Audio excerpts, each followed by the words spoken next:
I'm Steve Green, and this is a PJTV special report from Tampa, Florida, where you might have heard the GOP is holding a little primary on Tuesday.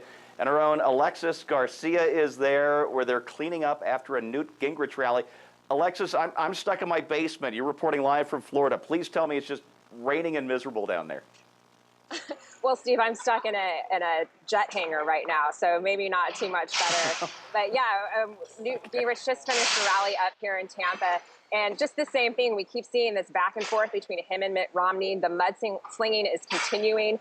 Now, Romney this morning went and attacked Gingrich, called him the old Newt is the same Newt after, of course, Gingrich on Sunday called him a carpet bomber.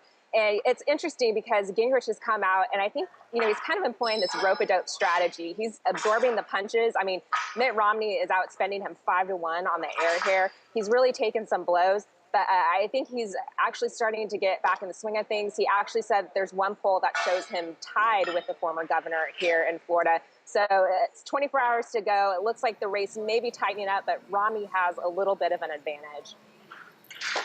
Well, I don't know what that poll is you saw. The ones I saw over the weekend, I'll say Romney is going to run away with this thing. 40%, 45% up 10 to 15 points. What's the feeling on the ground? What are you hearing from voters? What did you see at the rally today?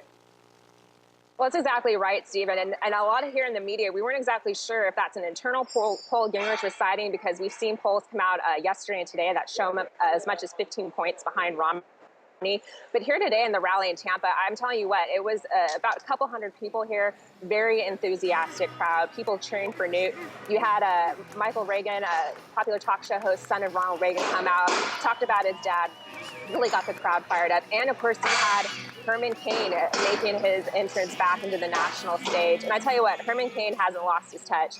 He came out here, he had the crowd fired up, and I'm telling you, everyone went crazy when Newt Gingrich stepped on that stage. Now, I don't know what Herman Cain said at the rally, but over the weekend he was saying that second place for Gingrich is going to count as a win. Is that your read on it, or do you have a different spin than Herman Cain does?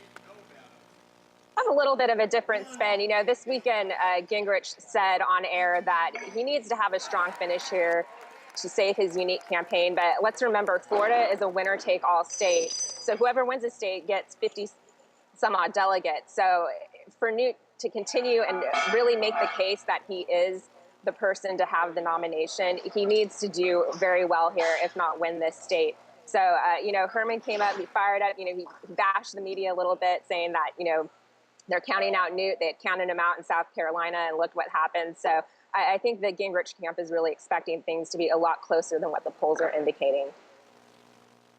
Well, coming out of Florida, we're going into some more friendly territory for Mitt in Utah, of course, Michigan, Minnesota. So what's the feeling there on the ground? Is the support for him real support, or is it just all these attack ads taking their toll on Newt?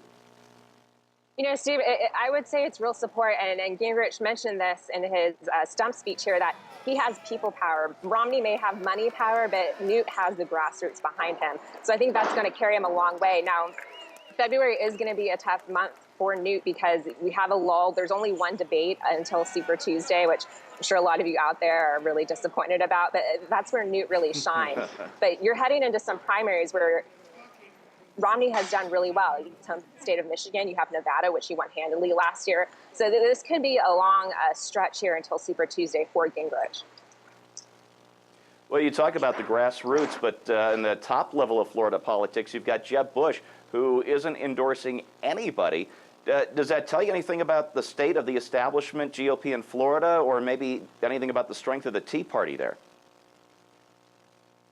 Well, absolutely. I think, as we can all see, I think once Newt won South Carolina, the establishment just went crazy. And we've kind of seen this coordinated attack here against Gingrich, where they have just pummeled him to death. And, I'm kind of liking it to, we're both kind of Star Wars nerds. The Empire Strikes Back, but right now the establishment is striking back. And Darth Romney here is just spending as much money as he can, taking out as much ads as he can to bash Newt and his record. And it seems to be working a little bit, but we'll see what happens. All right, but if I find out that Darth Vader is really Newt Gingrich's father, I'm going to have to rethink some things. Hey, you never know with this campaign. I mean, there could be a second Death Star out there right now. Anyway, that's Alexis Garcia live in Florida on the eve of the big primary vote. We'll check in again just as soon as the voting gets started. For PJ TV, I'm Steve Green. Thanks for watching.